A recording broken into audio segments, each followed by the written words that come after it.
세계 3대 단편 소설 작가, 그러면 여자의 일생으로 우리에게 잘 알려진 프랑스의 모파상과 마지막 잎새로 우리가 잘 알고 있는 미국의 오헨리와 귀여운 여인으로 유명한 러시아의 안톤 체홉을 말할 때 세계 3대 단편 작가 이렇게 말하는데, 그 중에 가장 유명한 사람을 이야기하라고 하면 프랑스의 모파상을 말합니다.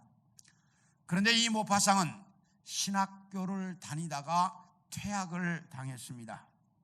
왜냐하면 자기가 신학교에 입학은 했는데 왜 신학을 해야 하는지도 모르겠고 진짜 하나님이 계시는지도 잘 모르겠고, 그래서 신학생이 방탕하게 생활을 하니까 학교에서 학교를 그만두게 했습니다.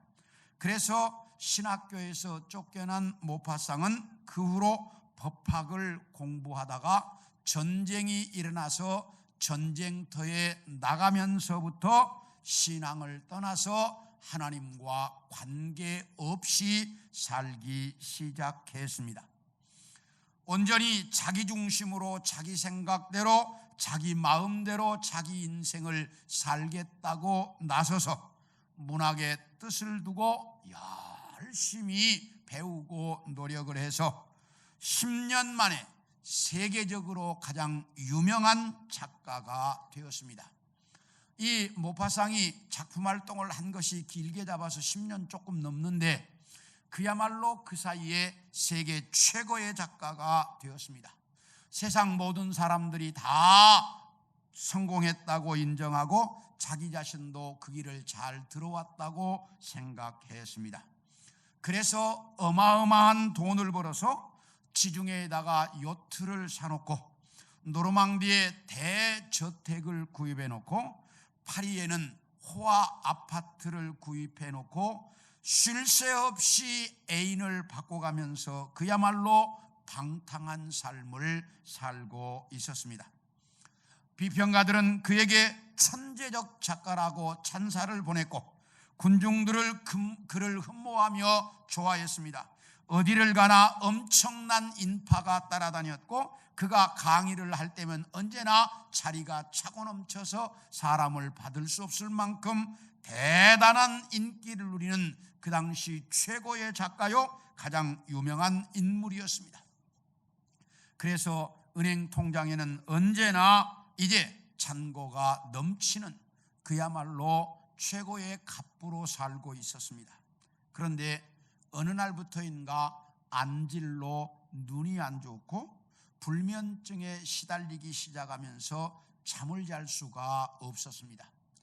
잠을 잘 자야 맑은 기분에 일어나서 그 다음날 작품을 쓸 수 있는데 잠을 못 자니까 작품을 쓸 수가 없는 거예요.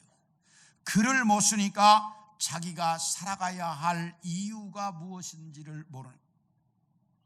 그래서 고민하던 이 모파상은 1892년 42살이 되는 1월 1일 날 새해에 한 해가 새롭게 시작이 되어서 사람들은 다 새해가 시작되었다고 좋아하는데 모파상은 이 새해를 살아가야 할 이유가 없었습니다. 글을 못 쓰니까.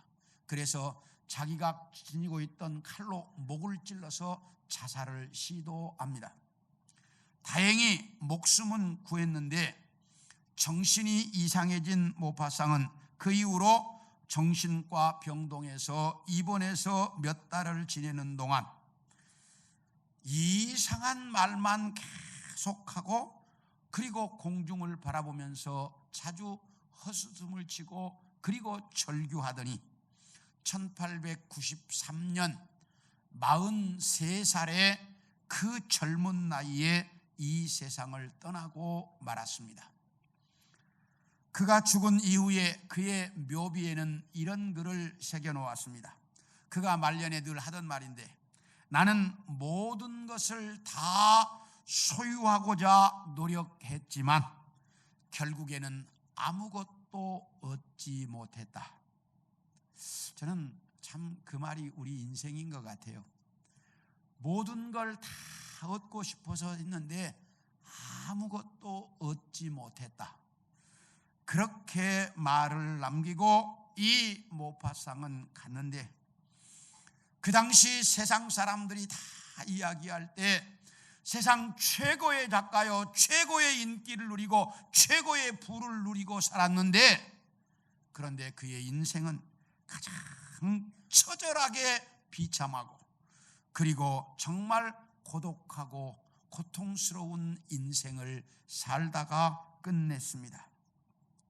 이처럼 하나님을 떠나면 이 세상에서 행복하고 자유롭고 멋지게 살아갈 것 같지만 가장 불쌍하고 비참하게 살 수밖에 없는 것이 우리의 인생이라는 걸 똑바로 알아야 합니다. 오늘 여러분에게 읽어드린 이 본문 속에 보면 하나님께서 가나안 땅에 들어가서 살아야 할 이스라엘 백성들에게 너희가 가나안 땅에 들어가서는 이렇게 살아라, 가나안 땅에 들어가서 살아야 할 방법을 가르치고 있습니다. 그래서 오늘은 하나님께서 이스라엘 백성들에게 가나안 땅에 들어가서 어떻게 살라고 준비를 시키셨는지, 오늘은 이것에 대한 말씀을 여러분들과 함께 좀 나누려고 합니다. 자, 한번 따라합시다. 영적인 준비. 우리 7절을 봅니다. 시작. 그들의 대를 잇게 하신 이 자손에게 여호수아가 할례를 행하였으니 길에서는 그들에게 할례를 행하지 못하였으므로 할례 없는 자가 되었음이었더라. 여기 보면 여호수아가 이스라엘 백성들에게 할례를 행했다, 이렇게 말합니다. 그런데 할례는 누가 누구에게 행하는 것입니까? 하여튼 우리 성도들은 물어만 봤다 하면 침묵이야. 침묵이 금이니까. 자, 우리 창세기 21장 3절과 4절을 봅니다. 시작.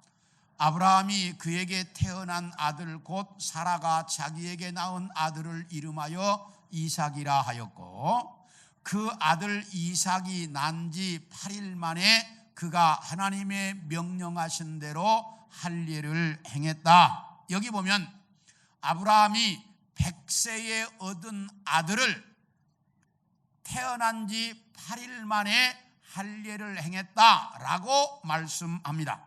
그렇다면 할례는 누가 누구에게 행하는 거예요? 부모가 태어난 누구에게? 아들에게. 부모가 아들을 낳으면 부모가 아들에게 행하는 것이 할례였습니다. 그런데 여기는 누가 할례를 행하고 있습니까? 여호수아가 누구에게? 전 이스라엘 남자들에게. 아니, 할례는 집안에서 해야 되는 건데 왜 여호수아가 전 이스라엘 백성들에게 할례를 행하고 있을까? 그 이유가 뭘까? 우리 4절과 5절을 봅니다. 시작. 여호수아가 할례를 시행한 까닭은 이것이니 애굽에서 나온 모든 백성 중 남자 곧 모든 군사는 애굽에서 나온 후 광야길에서 죽었는데 그 나온 백성은 다 할례를 받았으나 다만 애굽에서 나온 후 광야길에서 난 자는 할례를 받지 못하였음이라. 여기 뭐라고 말하냐면 이스라엘 백성들이 애굽에 살 때는 사내 아이가 태어나면 8일 만에 뭘 받았어요? 할례를 다 받았어요. 그래서 출애굽할 때 어른들은 다 뭘 받았어? 할례를 받았어. 그런데 어른들은 다 광야에서 뭐 했어요? 죽었어요. 광야에서 그 후로 다 태어나서 성장을 했는데 이 사람들은 할례를 받지 못했다, 이렇게 말해요. 그러면 광야에서 태어난 사람들은 왜 할례를 못 받았을까? 그 이유는 할례를 받으면 최소한 일주일은 움직이지 않고 있어야 되는데, 오늘은 이 집에서 아들 낳았다고 할례 행해. 그럼 일주일이 있어야 돼. 내일은 저 집에서 아들 낳았다고 할례 행해. 모레는 이 집에서 할례. 그러면 이스라엘 백성들이 광야에서 움직일 수가 없어. 움직일 수가 없었어요. 그래서 할례를 행하지 못했다라고 말합니다. 그러면 도대체 할례라는 것이 뭔데 할례를 행하면 일주일씩이나 움직일 수 없었을까? 할례가 뭐예요? 한마디로 말하면 포경수술이야. 이 포경수술이라는 것이 요즘은 사내아이가 아들이 태어나면 어디서 해줍니까? 병원에서 주로 해줘요. 왜? 태어나서 아기 때. 왜? 성경에도 아기 때 하라고 그랬어. 태어난 지 며칠 만에? 8일 만에. 그러니까 아기 때 하는 게 정상이에요. 그런데 아기 때 병원에서 포경수술을 해버리면 했는지 안 했는지조차도 모르고 지나가, 요즘이야.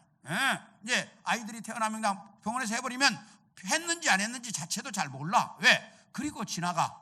그렇게 간단한 수술이에요.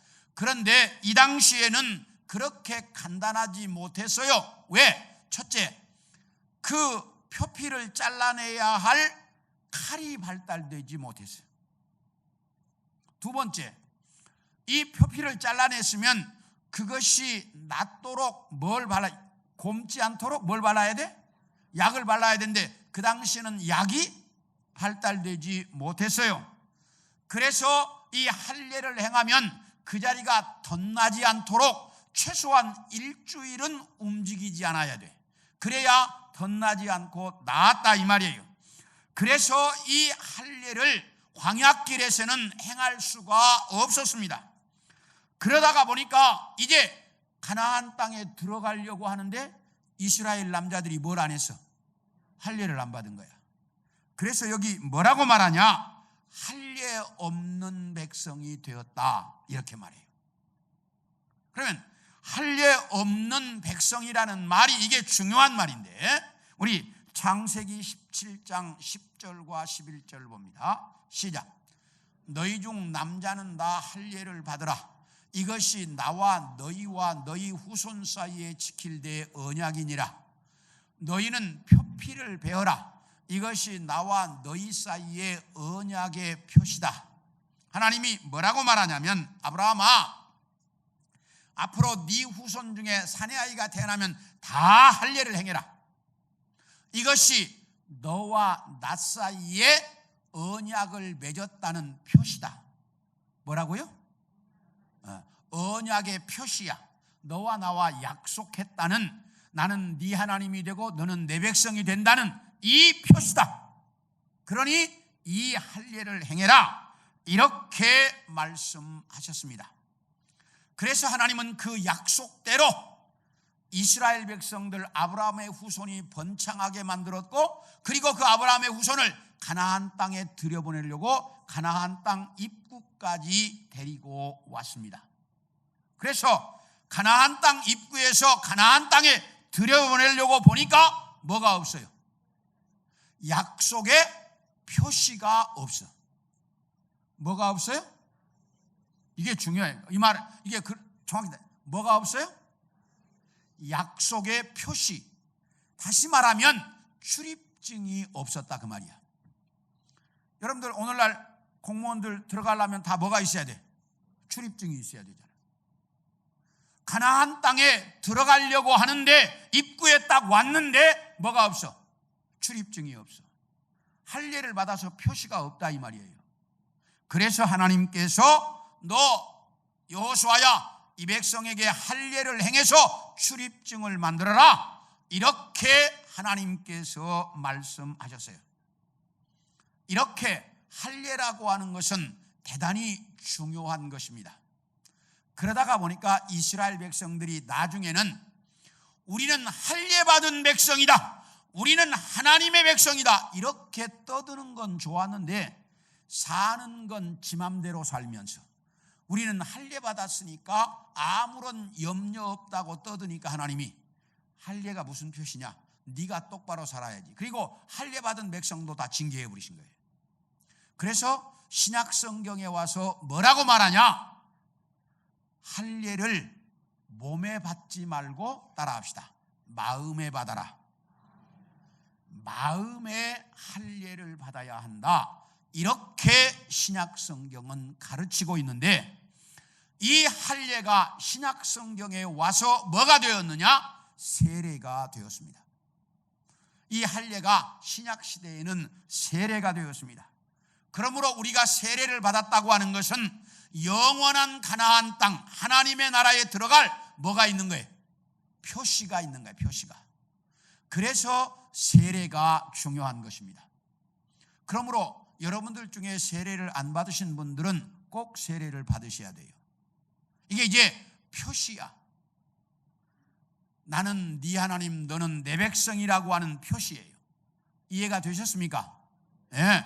그래서 이제 할례가 신약 시대의 세례로 바뀌어졌는데, 그런데 하나님께서 여호수아에게, 여호수아야, 너 이 백성에게 할례를 행해라, 그렇게 말한 장소가 어디예요? 네? 아니, 다 하여튼 물어보기만 하면 다 셔터마우스. 할례를 행하라고 한 장소가 길갈이지요. 여기 길갈이라고 나오잖아 지금. 길갈이라고 하는 지역에서 할례를 행했는데, 이 길갈이라고 하는 지역과 여리고성은 거리가 얼마나 떨어졌냐? 3.2km 정도 떨어져 있습니다. 3.2km면 얼마면 걸어갈 수 있는 거리? 1시간에 보통 몇 킬로 걸어요? 4km 걸어요. 그러니까 1시간 안에 갈 수 있는 거리야. 만약에 이스라엘 백성들이 길갈에서 할례를 받고 누워있을 때 여리고성 사람들이 문을 열고 군대를 동원해 가지고 작 저놈들 죽이자고 출발하면 몇 시간 안에 도착할 수 있는, 1시간 안에 도착할 수 있는 최근접 지역이었다, 그 말이에요. 그런데 이 가까운 곳, 여리고성 가까운 곳에서 할례를 어떻게 행했느냐? 우리 2절과 3절을 봅니다. 자, 시작. 그때에 여호와께서 여호수아에게 이르시되 너는 부싯돌로 칼을 만들어 이스라엘 자손들에게 다시 할례를 행하라 하시매, 여호수아가 부싯돌로 칼을 만들어 할례산에서 이스라엘 자손들에게 할례를 행하니라. 자, 하나님이 여호수아에게 그럽니다. 여호수아야, 너 이 백성에게 할례를 행하는데 뭘로 칼을 만들어? 부싯돌로 칼을 만들어서 할례를 행해라. 그러니까 여호수아가 하나님이 시키는 대로 어떻게 했어요? 부싯돌로 칼을 만들어서 할례를 행했습니다. 다시 말하면 뭘로 할례를 행했어요? 돌칼로. 여러분 한번 생각해 보세요. 돌칼로 가죽을 잘라내는 거야. 잘 잘라졌겠어요? 못 잘라졌겠어요? 그런데 그것도 뭐가 없어? 마취제가 없어. 마취도 안 하고 그 가죽을 돌칼로 잘라냈으니까 어땠겠어요? 죽을 맛이었을 거예요. 여러분 한번 상상을 해보세요. 칼이 잘 드는 면도칼로 싹 잘라내도 힘든데 이게 돌칼로 잘라냈으니까 얼마나 고통스러웠겠어요. 돌칼로 잘라내서 고통스러웠기 때문에 최소한 얼마나 누워 있어야 돼? 일주일은 누워 있어야 된다, 그 말이야. 더군다나 거기에 바를 약도 좋은 게 없어. 그러니까 최소한 일주일은 누워 있어야 되는 그런 상황이었어요. 만약에 이때 여리고성 사람들이 침략해 왔다면 뭐 됐겠어요? 이스라엘은 다 죽었을 거예요. 그때 침략해 왔다면 이스라엘 사람들은 다 죽었을 거야. 왜? 다 그렇게 고통스럽게 할례를 받고 다 누워 있는데, 근데 군대가 쫓아왔다면 어떻게 되겠어요? 다 죽었을 거예요. 근데 여리고성 사람들이 이스라엘 공격을 못해. 왜 공격을 못했을까? 1절을 봅니다. 자, 시작. 요단 서쪽의 아모리 사람의 모든 왕들과 해변의 가나안 사람의 모든 왕들이 여호와께서 요단물을 이스라엘 자손들 앞에서 말리시고 우리를 건너게 하셨음을 듣고 마음이 녹았고 이스라엘 자손들 때문에 정신을 잃었더라. 여기 뭐라고 말하냐면 이런 얘기예요. 자, 저를 보세요. 그 당시가 이때가 언제냐면 홍수가 나가지고 요단강물이 지금 넘쳐나고 있어. 한강 홍수 났을 때 보셨어요? 네. 그런 것처럼 지금 요단강이 넘쳐나고 있어. 그러니까 여리고성 사람들이 뭐라고 생각했냐? 아무리 날고 기는 이스라엘 놈들이라도 저 어마어마한 요단강물을 건너오지는 못할 것이다. 이렇게 생각하고 있었어요. 그런데 그 어마어마하게 흐르던 요단강이 뭐하고? 멈추어 서고 그리고 밑에 있는 물은 다 흘러가 버리고 위에는 멈추고. 그러니까 요단강을 뭐처럼? 마른 땅처럼 건너왔다. 이 이야기를 들은 여리고성 사람들이 정신 나가버린 거예요. 자기들은 분명히 요단강을 못 건너오리라고 생각을 했는데 요단강물이 멈추어 서서 요단강을 육지처럼 건너왔단다. 이 말을 듣고 여리고성 사람들이 정신을 잃어버렸어요. 정신을 잃어버렸는데 공격해야 되겠다 이런 생각 자체를 못한 거야. 누가 딱 막아놓으신 거야? 하나님이 이스라엘을 공격하지 못하도록 딱 막아놓고 이스라엘 사람들에게 뭘 행하라고 한 거야? 할례를 행하라고 했다 이 말이에요. 근데 우리는 만에 하나 제가 여러분들에게 자 여기서 할례를 행합시다. 그러면 여러분들이 뭐라고 그랬겠어요? 목사님 정신 있어요 없어요? 에? 지금 저 여리고성이 여기서 1km밖에 안 되는 4km밖에 안 되는데 저 사람들 공격하면 1시간이면 도착할 건데 저 사람들 다 정보원 풀어서 다 알고 있을 텐데 우리 할례 받고 누워있을 때 공격하면 다 죽을 건데 다 죽고 난 당신 책임질 거야? 나한테 아마 그랬을 거야. 그래요 안 그래요? 네, 그랬을 거야. 당신 책임질 거요? 어? 우리 죽고 나면 우리 부녀들, 우리 아내, 우리 아이들, 우리 가정 당신이 다 책임질 거냐고? 이러면서 아마 나한테 따졌을 거야. 분명히 그랬을 거예요. 그런데 이스라엘 백성들은 그 상황 속에서 여호수아가 할례를 행합시다. 한 사람도 한마디도 하지 않고 그대로 뭘 했어요? 할례를 행했다는 거예요. 아무도 도대체 이해가 안 되는 일인데 여리고성이 3.2km밖에 안 되는데 거기서 여리고성이 뻔히 보이는데 자기들이 하는 거 다 알고 있을 텐데 거기서 할례를 행한다는 것은 이건 죽자는 얘기예요. 그런데 이스라엘 백성들 중에 누구도 이의를 제기하지 않았습니다. 그래서 할례가 끝났습니다. 여리고성 이제 가나안 땅에 들어갈 수 있는 출입증을 딱 받았습니다. 출입증을 딱 받고 나니까 하나님이 뭐라고 이야기하시냐면 9절을 보겠습니다. 자, 시작. 여호와께서 여호수아에게 이르시되 내가 오늘 애굽의 수치를 너희에게서 떠나가게 하였다 하셨으므로 그곳 이름을 오늘까지 길갈이라 하느니라. 여기 뭐라고 말하냐면 애굽의 수치가 떠나갔다 이렇게 말을 해요. 과거에 이스라엘 백성들은 하나님의 백성이었지만 하나님의 백성답게 살지 못했습니다. 애굽에서 종살이하면서 살았습니다. 그런데 이제 가나안 땅 입구에서 할례를 받고 나자 이제 가나안 땅에 들어갈 수 있는 자격 표시를 얻고 나자 하나님이 너희가 과거에 애굽에서 종으로 살았던 그 수치는 이제 끝났다. 이 애굽의 수치는 물러갔다. 이제 너희는 하나님의 백성의 자격을 갖추었다.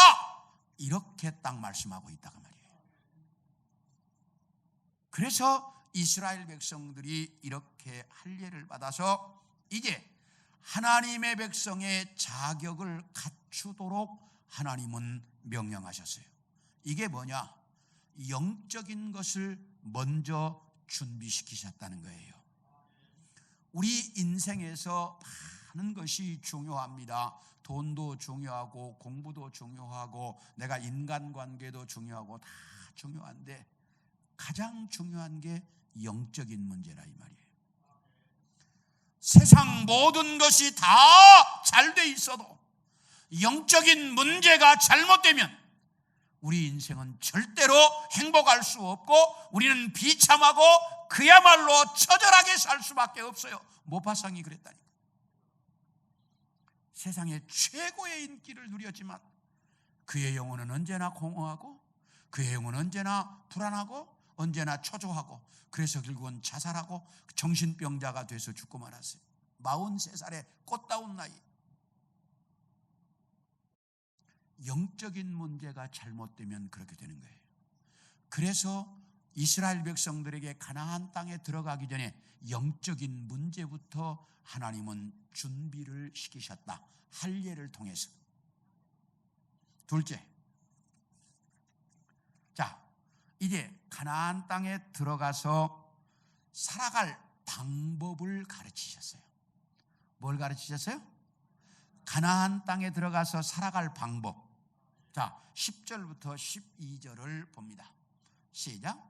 또 이스라엘 자손들이 길갈에 진쳤고 그달 14일 저녁에는 여리고 평지에서 유월절을 지켰으며 유월절 이튿날에 그 땅의 소산물을 먹되 그날에 무교병과 볶은 곡식을 먹었더라.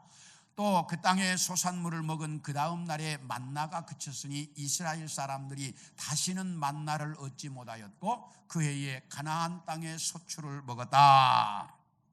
여기 뭐라고 말하냐면 이스라엘 백성들이 여리고 평지에서 유월절을 지켰다라고 말합니다. 유월절이 뭡니까? 이 유월절이라고 하는 것은 애굽의 이스라엘 백성들이 애굽에서 살 때 하나님이 애굽의 바로 임금에게 이스라엘 백성들을 내보내라. 그런데 바로 임금이 내가 뭔데 하나님 그가 누군데 나한테 감히 이스라엘 백성들을 내보내라고 그래. 나 못 내보내. 그러니까 하나님이 10가지 재앙을 내리셨는데 마지막 재앙이 장자의 죽음이었습니다. 그래서 애굽의 바로 왕부터 시작을 해서 전 백성들의 장자가 하루 저녁에 다 죽었습니다. 나라 전체가 통곡 속에 빠져 있는데 그런데 하나님의 명령대로 문지방과 문설주에 양의 피를 바른 집만 장자의 죽음이 임하지 않고 건너갔어요. 그래서 이스라엘 백성들의 장자가 죽지 않았다는 것을 기념해서 지키는 절기가 뭐예요? 유월절이었습니다. 그런데 이 유월절에는 뭘 먹고 사느냐? 무교병을 먹고 살아요. 일주일 동안.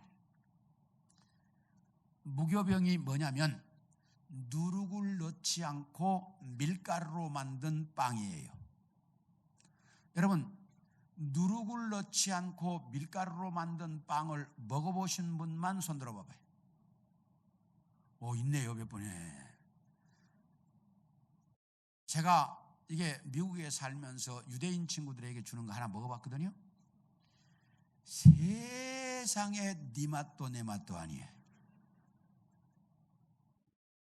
세상에 맛없는 걸 난 두들겨 패면서 먹으라도 못 먹겠더라고. 근데 그걸 일주일씩 먹고 살아요. 참 지독한 백성이에요. 이스라엘이, 유대인들이. 그걸 일주일씩 먹고 살아요. 자, 이렇게 무교병을 먹으면서 유월절을 지키는데, 그런데 광야 40년 동안 이스라엘 백성들을 유월절을 딱 한 번 지켰습니다. 언제 지켰느냐? 우리 민수기 9장 보겠습니다. 1절과 2절 5절인데요. 시작. 애굽 땅에서 나온 다음에 첫째 달에 여호와께서 시내 광야에서 모세에게 말씀하여 이르시되 이스라엘 자손에게 유월절을 그 정한 기일에 지키게 해라. 그들이 첫째 달 열넷째 날 해질 때에 시내 광야에서 유월절을 지켰으되 이스라엘 자손이 여호와께서 모세에게 명령하신 것을 다 따라 행했다. 이스라엘 백성들이 언제 출애굽한 지 1주년이 되는 날, 출애굽에서 1주년이 되는 날 시내산에서 유월절을 지켰다, 이렇게 말씀하고 있습니다. 이렇게 딱 한 번 유월절을 지키고 39년 동안 유월절을 못 지켰습니다. 그래서 오늘 본문에 유월절을 지켰다는 이 유월절이 세 번째 지키는 유월절입니다. 첫 번째는 어디서 지켰고요? 애굽에서, 출애굽하기 전에 애굽에서 지켰던 유월절이 첫 번째. 두 번째가 어디서? 시내산에서 지켰던 유월절이 두 번째. 그리고 오늘 지금 가나안 땅에서 지키고 있는 유월절이 세 번째 유월절을 지키고 있는데, 하나님은 이스라엘 백성들에게 유월절은 매년 지켜라 그랬어요. 그런데 39년 동안 이스라엘 백성들이 유월절을 못 지켰어요. 왜 못 지켰을까? 그 이유가 세 가지가 있는데, 첫째, 자, 출애굽기 12장 48절을 봅니다. 시작. 너희와 함께 거류하는 타국인이 여호와의 유월절을 지키고자 하거든 그 모든 남자는 뭘 받고? 할례를 받은 후에야 가까이 하여 지킬지니 곧 그는 본토인과 같이 될 것이나 할례 받지 못한 자는 먹지 못할 것이다. 왜 유월절을 광야에서 39년 동안 못 지켰냐?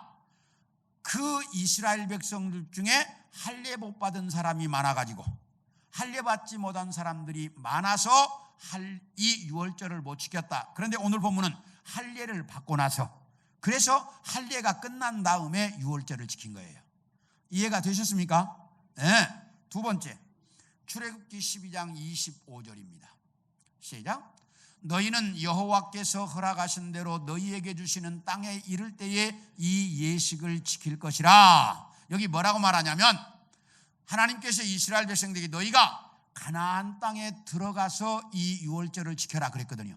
그러니까 이스라엘 백성들의 생각은 광야에서는 안 지켜도 되는 것인가 보다 라고 생각해서 안 지켰다, 이렇게 말을 하고요. 세 번째는 오늘 본문 11절입니다. 시작.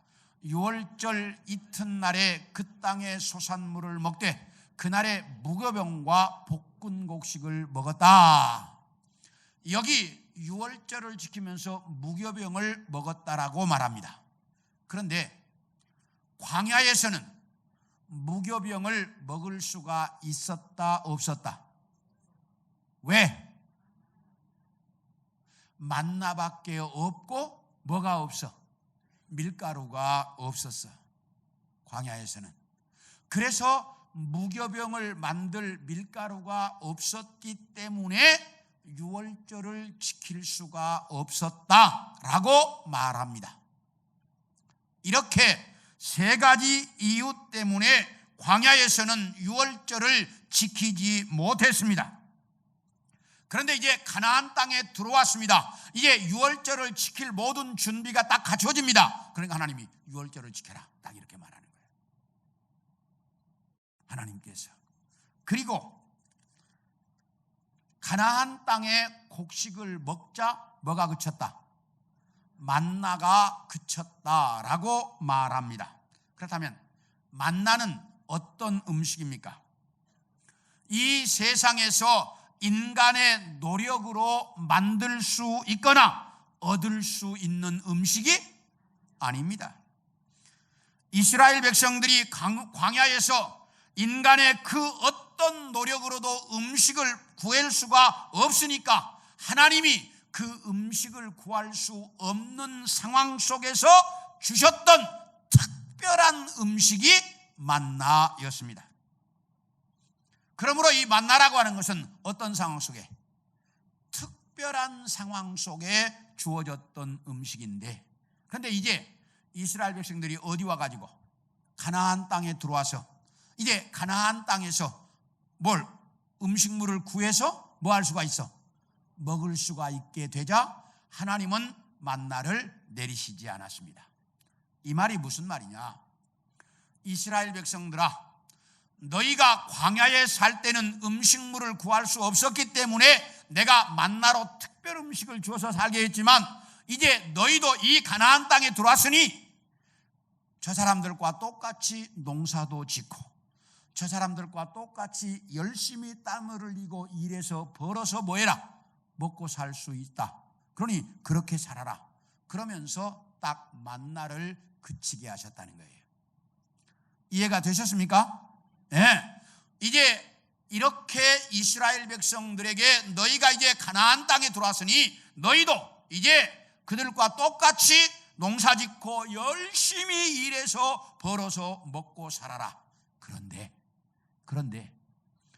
그렇게 벌어먹고 살면서 너희가 해야 할 일이 하나 있는데 절기를 지키면서 살아라. 이렇게 말씀한다 이 말이에요. 뭘 지키면서? 절기를 지키라는 얘기는 누구를 섬기라는 얘기예요? 하나님을 섬기라. 그러니까 가나안 땅에 들어와서 가나안 원주민들과 똑같이 일해서 살지만 너희가 한 가지 다른 게 있어. 그게 뭐예요? 하나님 섬기고 사는 거예요. 오늘날 우리도 이 땅에서 세상 사람들과 똑같이 사업도 하고 직장 생활도 하고 농사도 짓고 최선의 노력을 다해서 뭐해서 살아요? 벌어서 먹고 살아요. 그래요, 안 그래요? 그래요. 대답이 없어. 안 벌어먹고 사는 거 봐요. 다 우리 그렇게 일해서 벌어먹고 살아요. 그래요, 안 그래요?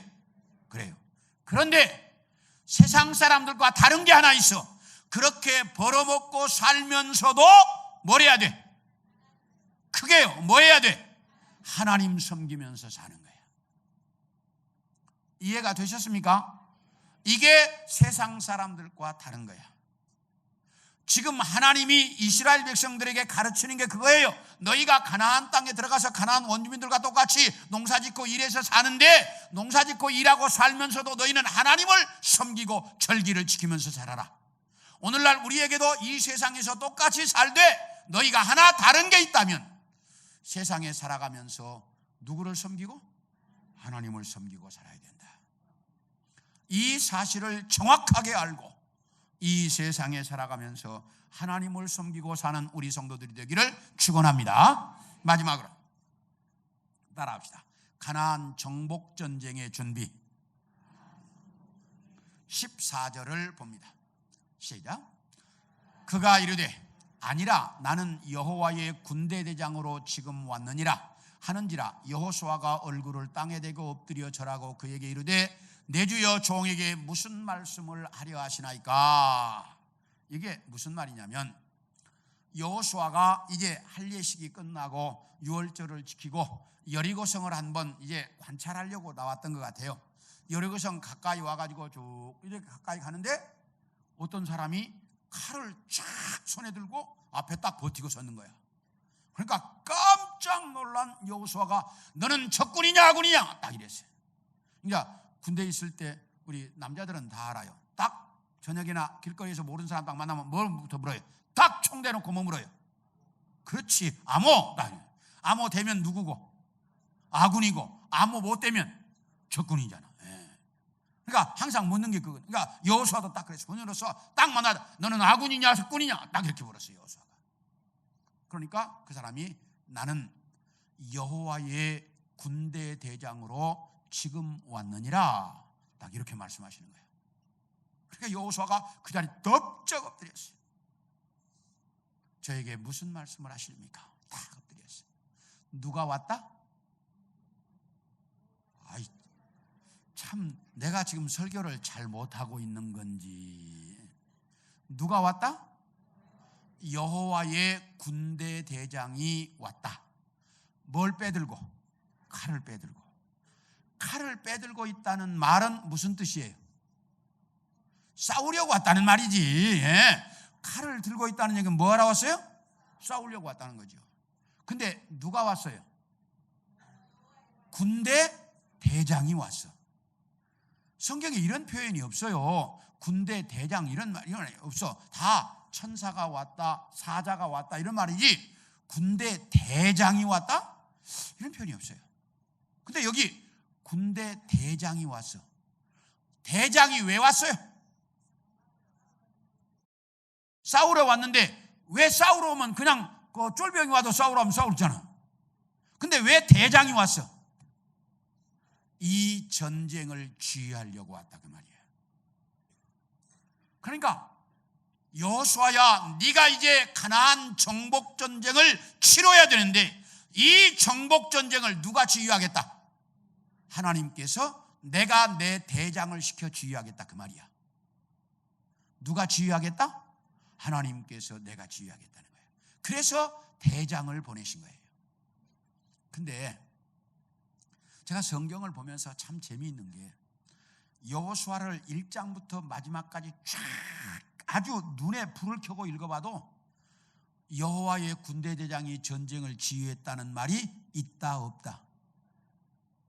눈치로도 알아야 되는 거 빨리. 있다 없다? 없다. 여호와의 군대 대장이 전쟁을 지휘했다는 말이 하나도 없어. 근데 왜 군대 대장이 왔냐 그 말이야. 이게 이상하잖아. 여호와의 군대 대장이 지휘했다는 말이 하나도 없는데 군대 대장이 왜 왔냐 그 말이야. 그 이유는 여호수아가 전쟁을 지휘하고 있지만 그 배후에서 누가 지휘하시겠다는 거예요? 하나님이 누구를 통해서? 군대 대장을 통해서. 여호수아가 전쟁을 지휘하지만 여호수아의 뒤에서 하나님께서 자기 군대 대장을 통해서 이 모든 전쟁을 다 지휘하시겠다는 거예요. 그러니 여호수아가 얼마나 신이 났겠어요. 하나님의 군대 대장이 이 전쟁을 지휘하는데 걱정할 게 있어 없어? 하나도 없죠. 그래서 여호수아가 여리고성 전쟁을 일사천리로 끝내고 그 땅에 이스라엘이라고 하는 나라를 건설했다라고 말합니다. 자, 이렇게 여호와의 군대 대장으로 함께 하셨던 하나님은 우리와는 어떻게 함께 하시죠? 따라합시다. 성령 하나님으로. 성령 하나님을 보내서 우리와 함께 계셔요.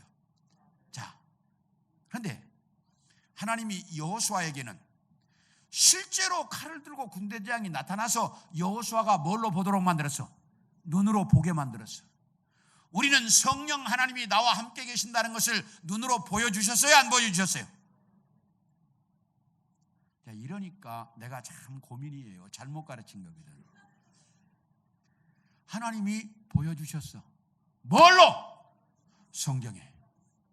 성경에 딱 써 있잖아요. 하나님께서 내가 성령으로 너희와 함께 있겠다라고 성경에 쓰여 있잖아. 우리 눈으로 보게 만드셨잖아요.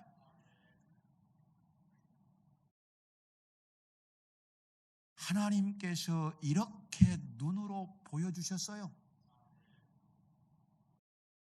그런데 우리는 성경을 안 보거나 믿지 않으니까 눈으로 봤다는 말을 못해.